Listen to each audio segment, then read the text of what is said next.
Hello students, welcome to Telugu officer channel. ఇవాళ మనం June 21వ తేదీకి సంబంధించిన కరెంట్ అఫైర్స్ చూద్దాం. ఇవాళ మన ఫస్ట్ ఆర్టికల్ చూడండి. బీహార్ ప్రభుత్వం ఇప్పటిదాకా ఉన్నటువంటి 50% రిజర్వేషన్స్ని 65% పెంచుతూ నిర్ణయం తీసుకుందన్నమాట.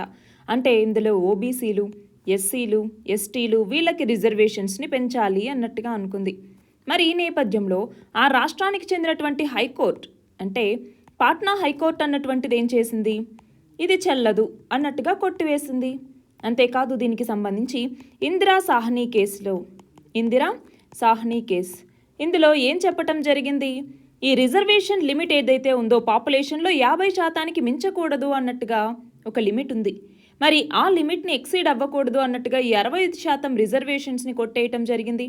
అంతేకాదు పోనీ దీన్ని 9th షెడ్యూల్లో ఉంచి 9th షెడ్యూల్లో ఎందుకు అంటే రిజర్వేషన్ స్క్రూటినీ అన్నటువంటిది అప్పుడు అంటే జ్యుడిషియల్ రివ్యూ పరిధిలోకి రాకుండా కోర్టుకి సంబంధించి ఈ 9th షెడ్యూల్లో తమిళనాడు గవర్నమెంట్ పెట్టినట్టుగా పెడదామా అనుకున్నా, లేదు జ్యుడిషియల్ రివ్యూ అన్నటువంటిది బేసిక్ స్ట్రక్చర్ డాక్ట్రైన్.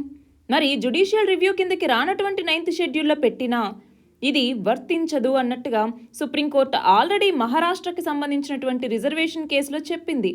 సో ఆ పని ఇప్పుడు బీహార్ చేయలేదు కాబట్టి మీరు ఏదైనా కొత్త పద్ధతి వెతుక్కోండి అన్నట్టుగా రాష్ట్ర హైకోర్టు అన్నటువంటిది చెప్పిందనమాట. మరి ఈ నేపథ్యంలో ఇప్పుడు రిజర్వేషన్స్ అన్నటువంటిది పెంచటం, ఈ సవరణ చట్టం ఏదైతే ఉందో ఇది ఇప్పుడు హైకోర్టు కొట్టివేసింది ఆర్బిట్రరీ అన్నట్టుగా. మన నెక్స్ట్ ఆర్టికల్ చూడండి.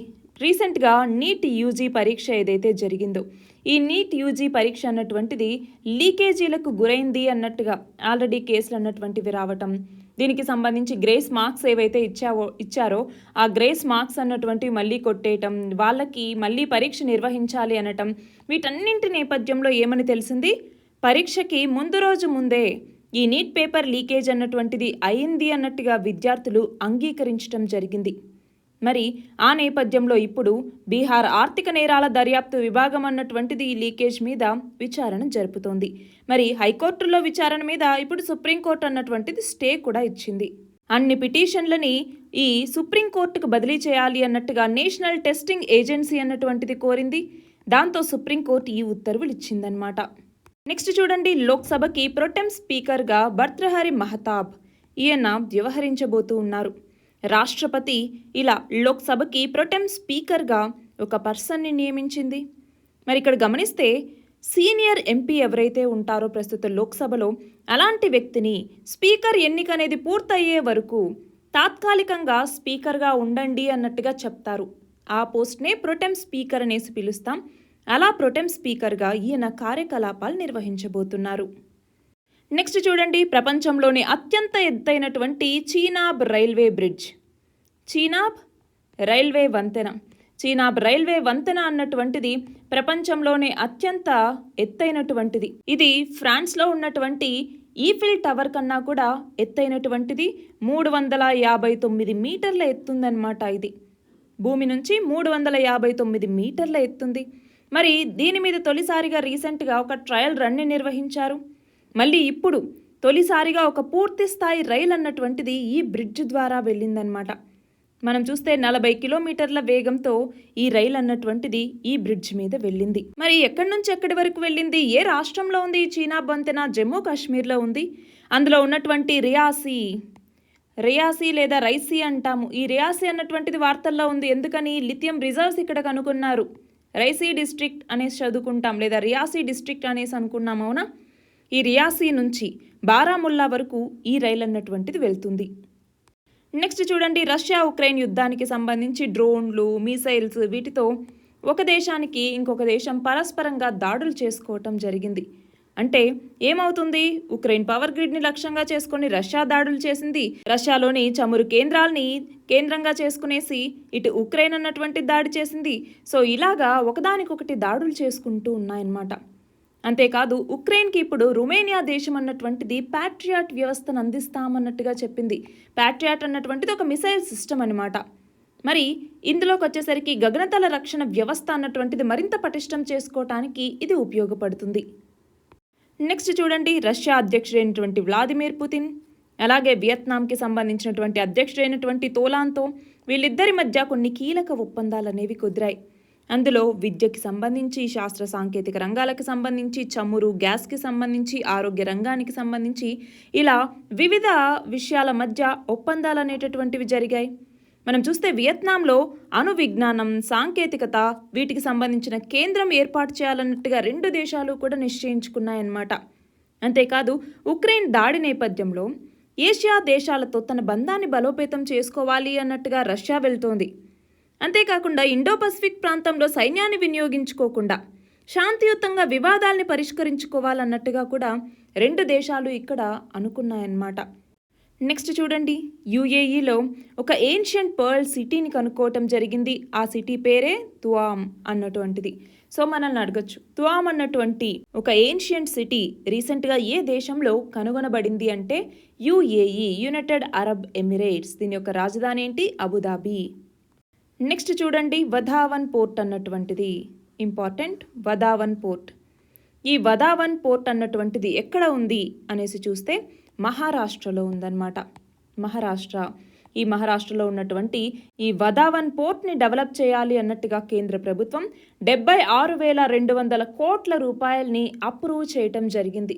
సో కాబట్టి ఇంత పెద్ద అమౌంట్ కాబట్టి మనకి ఇంపార్టెంట్. వధావన్ పోర్ట్ అన్నటువంటిది రీసెంట్గా 76,200 కోట్ల రూపాయలతో ఈ ప్రాజెక్ట్కి అప్రూవల్ అన్నటువంటిది ఇవ్వటం జరిగింది గవర్నమెంట్.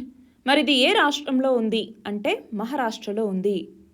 నెక్స్ట్ చూడండి, TA912 సిగ్నల్ అంటే ఏంటి?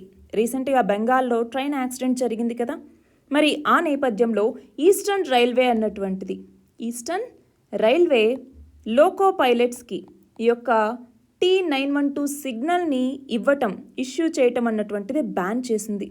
మరి ఈ నేపథ్యంలో అసలు TA912 సిగ్నల్ అంటే ఏంటి అనేసి మనల్ని అడగచ్చు. సో ఇదొక స్పెషల్ ఆథరైజేషన్ అనమాట. రైల్వే ఆపరేషన్స్ కోసం దీన్ని యూజ్ చేస్తారు. నార్మల్గా సిగ్నల్ ఫెయిల్యూర్స్ ఇలాంటివి జరిగినప్పుడు రెడ్ సిగ్నల్ ద్వారా కూడా పాస్ అవ్వటానికి లోకో పైలట్స్కి ఇచ్చేటటువంటి ఒక ఆథరైజేషన్ ఇది. అంటే ఆటోమేటిక్ సిస్టంలో ఏదైనా సిగ్నల్ ఫెయిల్యూర్ వచ్చిందనుకోండి, అప్పుడు ఆ స్టేషన్ మాస్టర్ వెళ్ళండి ఇక్కడ రెడ్ సిగ్నల్ని క్రాస్ చేసుకొని అనేసి ఆ స్టేషన్ని, అంటే అక్కడ రూల్స్ ఏవైతే ఉంటాయో ఆ రూల్స్ని దాటి ఆ రెడ్ సిగ్నల్ని దాటి వెళ్ళండి అని చెప్పడానికి ఇది ఉపయోగపడుతుంది. దీన్నే మనం PCLT అంటాం. PCLT అంటే ఏంటి? పేపర్ లైన్ క్లియర్ టికెట్ అంటాము. TA912 అన్నటువంటిది. సో కాకపోతే ఏంటి అంటే ఇక్కడ మిస్యూజ్ అన్నటువంటిది జరుగుతుంది. సరిగ్గా ఈ ఇష్యూ చేయట్లేదు, ఇంప్రాపర్గా అవుతుంది, దానివల్ల చాలా యాక్సిడెంట్స్ జరుగుతూ ఉన్నాయి అన్నట్టుగా ఈ బెంగాల్ ట్రైన్ యాక్సిడెంట్ నేపథ్యంలో ఈ నిర్ణయం తీసుకున్నారనమాట. మన నెక్స్ట్ ఆర్టికల్ చూడండి, ఇంటర్నేషనల్ యోగా డే ఎప్పుడు జరుపుకుంటాం? ప్రతి సంవత్సరం జూన్ 21వ తేదీని ఇంటర్నేషనల్ యోగా డేగా మనం జరుపుకుంటాం. యునైటెడ్ నేషన్స్ జనరల్ అసెంబ్లీ అన్నటువంటిది 2014వ సంవత్సరం డిసెంబర్లో ఇలా జూన్ 21ని ప్రతి సంవత్సరం యోగా డేగా జరుపుకోవాలి అన్నట్టుగా నిర్ణయించింది. ఆబ్జెక్టివ్ ఏంటి? ఈ యోగా ప్రాక్టీస్ చేయడం ద్వారా బెనిఫిట్స్ ఏమేమి ఉన్నాయని వరల్డ్ వైడ్గా అవేర్నెస్ని క్రియేట్ చేయడం కోసం. మరి ఈ సంవత్సరం థీమ్ చూడండి, yoga for self and society అన్నటువంటిది.